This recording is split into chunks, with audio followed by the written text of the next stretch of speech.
এ ভারতের তোরার কইতাছি বাতিজা তোরার শৈল সব রয়েছে গা। তোরা পাকিস্তানের লোক যুদ্ধ করবে, বাংলাদেশের লোক যুদ্ধ করবে, এখন যত কোনো বেটার বালডাল ছিটারছস না, পারছস না চাইনার কোনো একটা লম্বা ছিটতে। আচ্ছা যাক, যাই হোক, তোরা যে কইতাছস তোরা যুদ্ধ করবে পাকিস্তানের লগে, তোরা হইছ 160 কোটি মানুষ আর পাকিস্তান হইছে 23 কোটি মানুষ।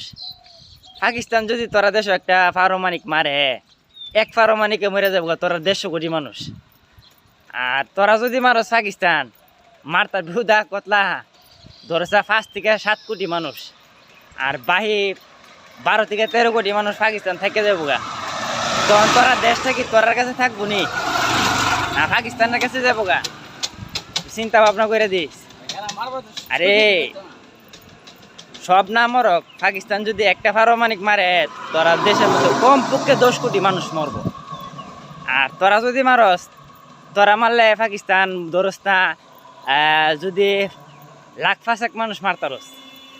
কেন পাকিস্তান বড়, মানুষ কম, তোরা দেশও বড় কিন্তু তোরা মানুষ বেশি, তোরা হচ্ছে জনবসতি। তুই চিন্তা করে দিস, মরলে তোরাই মরবে। তোরা 70 কোটি হিন্দু আছিস না ভারত, 70 কোটি এক পারমাণিক হয়ে যাবে গা। তুই চিন্তা ভাবনা করে আবার লোক কথা কইস।